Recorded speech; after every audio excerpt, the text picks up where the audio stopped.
അശ്ലീലം. തിന്മ ദർശിക്കാതിരിക്കാൻ കണ്ണടയ്ക്കുന്നവൻ, ഞാൻ തിന്മ കാണില്ല എന്ന് ദൈവകൃപയാൽ തീരുമാനിക്കുന്നവൻ, എന്താ അവൻ്റെ പ്രതിഫലം? അവൻ ഉന്നതങ്ങളിൽ വസിക്കും. പ്രതിഫലം അത് മനസ്സിലായോ?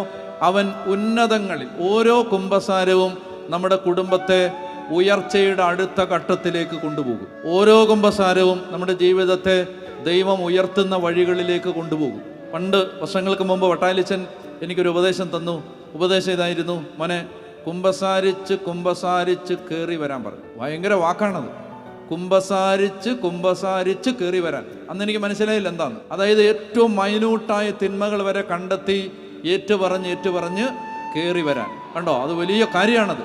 പറയുകയാണ്, അവൻ ഉന്നതങ്ങളിൽ വസിക്കും. അടുത്ത വാക്യം, ശിലാദുർഗങ്ങളാൽ അവൻ പ്രതിരോധം ഉറപ്പിക്കും എന്ന് പറഞ്ഞാൽ അവന് ചുറ്റും വലിയ കോട്ട. ശിലാദുർഗം എന്ന് പറഞ്ഞാൽ പാറക്കെട്ടുകൾ കൊണ്ട് തീർത്ത